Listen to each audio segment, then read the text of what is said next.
Nous allons voir ici comment utiliser une équation pour résoudre un problème. En effet, l'utilisation des équations, ce qu'on a appris jusqu'à présent, la résolution, c'est en réalité pour nous permettre de résoudre des problèmes. La difficulté qui va se poser à vous, c'est que dans un problème, il n'y a pas de x, il n'y a pas d'équation. Ça va être à vous de trouver une équation, ensuite de la résoudre pour pouvoir répondre au problème. Donc, on va faire ça sur un exemple. Voici un problème ici. Au marché ce matin, les poires étaient 2 fois plus chères que les bananes. J'ai acheté 2 kg de poires et 6 kg de bananes pour 25,20 €. Quel est le prix au kilo des bananes? Donc ici, on se rend compte effectivement qu'il n'y a pas de x. Et pourtant, moi, je vais vouloir que vous utilisiez une équation pour résoudre ce problème. Donc la première chose qu'il va falloir qu'on fasse, c'est qu'on choisisse qu'est-ce qu'on va mettre à la place de x. Que va représenter notre x? Alors le x dans une équation, c'est ce que l'on trouve à la fin. À la fin, on trouve la valeur de x. Donc ici, ce que l'on voudrait bien trouver, c'est le prix au kilo des bananes. Donc ça serait bien que notre x, ce soit ça. Puisque si le x correspond au prix au kilo des bananes, quand on aura trouvé l'équation, on aura trouvé le x et du coup, on aura bien trouvé ça. Donc la première chose que l'on va faire quand on résout une équation, c'est que l'on va introduire l'inconnu. On va utiliser une formulation. On va écrire soit x. Ça veut dire ici, voilà, je vous présente x. Que représente ce x? Soit x, le prix au kilo des bananes. Vous devez toujours préciser que représente le x. Il n'y a pas de x dans le problème. Si vous mettez un x, on a besoin de comprendre qu'est-ce que c'est. Et la formulation qu'on utilise, c'est le soit x. Alors la plupart du temps, le x correspond à ce que l'on cherche dans le problème. On aura des rares exceptions, mais on verra ça au fur et à mesure quand les problèmes vont se complexifier. Une fois qu'on a trouvé le x, il va falloir qu'on trouve l'équation. Et ici, c'est ce qui est le plus compliqué pour vous. Pour trouver l'équation, il va falloir qu'on relise le problème et qu'on traduise ce qui est écrit en texte. Il va falloir qu'on le traduise au niveau mathématique. Donc, au marché, les poires étaient 2 fois plus chères que les bananes. Les bananes, elles coûtent combien? Les bananes, elles coûtent x, on a dit. Donc, du coup, mes poires, elles sont 2 fois plus chères. Donc, les poires, elles vont coûter 2x. Ça, c'est ce qui se passe dans ma tête ou sur mon brouillon. Ensuite, on va continuer. Pour l'instant, on n'a toujours pas d'équation. On n'a rien traduit du tout, mais on avance doucement. Moi, j'ai acheté 2 kg de poires.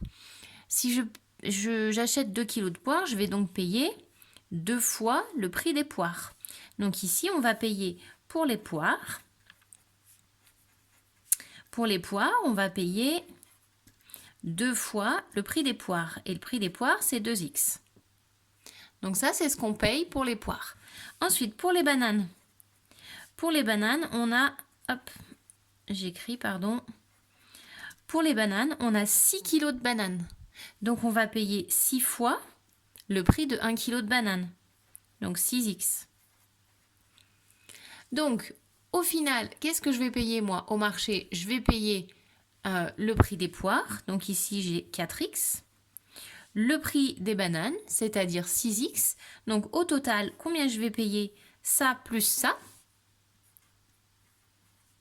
Ça, c'est ce que j'ai payé au total. Et combien est-ce que ça va faire? Eh bien, j'ai payé 25,20 €. Donc, mon 4x plus mon 6x va être égal à 25,20 €.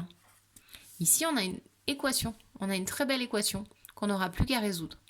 Donc, ça, c'est ce qui se passe dans notre tête, c'est ce qui se passe sur notre brouillon. On peut gribouiller, on peut faire des exemples aussi pour réussir à trouver l'équation. Avec 1 kg, avec 2 kg pour trouver les prix.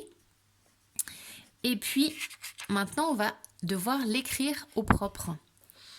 Donc, on a une petite phrase aussi. On a introduit notre inconnu. On va maintenant introduire notre équation. On va écrire « Je cherche x tel que ». On écrira tout le temps cette phrase. « Je cherche x tel que ». Ce qu'on met après cette phrase ici, c'est l'équation. L'équation qu'on a trouvée nous-mêmes en traduisant le problème.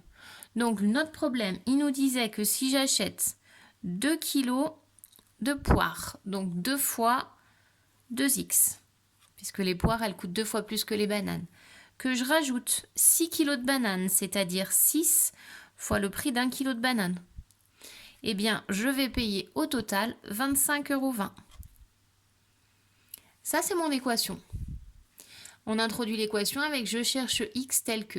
Ça, c'est l'étape la plus difficile pour vous, c'est trouver l'équation. Donc, n'hésitez pas à passer du temps pour trouver l'équation. Une fois que vous avez ça, après, ça va tout seul. Maintenant, on n'a plus qu'à résoudre.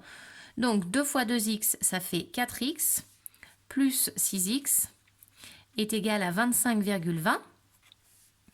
4x plus 6x, ça fait 10x, qui est égal à 25,20. Pour trouver x tout seul, ici, on va diviser par 10. Donc, à droite, je vais diviser par 10. Donc, mon x est égal à 2,52. Et j'ai terminé. Je vais faire une phrase réponse. Je ne vais pas écrire la solution est. Je vais faire une phrase réponse en rapport avec mon problème. Puisque on m'a pas posé la question combien vaut x, on m'a posé la question quel est le prix au kilo des bananes. Donc, je vais faire une phrase réponse. Donc, le prix au kilo des bananes est 2,52 €. Le prix au kilo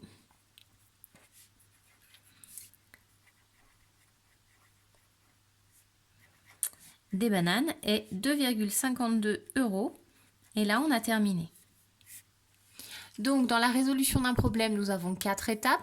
Première étape, on introduit notre inconnu. Pour choisir l'inconnu, on regarde ce qu'on nous pose comme question. Qu'est-ce qu'on cherche dans notre problème? Deuxième étape, on introduit l'équation avec cette phrase-là. Pour trouver l'équation, c'est l'étape la plus difficile. Il faut reprendre le problème pas à pas, petit bout par petit bout, et le traduire mathématiquement. Troisième étape, je résous l'équation. Ça, maintenant, je sais faire. Dernière étape, je fais ma phrase réponse, une phrase réponse en rapport avec le problème et je vérifie que ce soit possible. C'est-à-dire que si je trouve ici 250 € ou si je trouve 2000 € pour 1 kilo de banane, je dois me rendre compte tout seul que j'ai fait une erreur et le corriger en vérifiant mon équation, par exemple.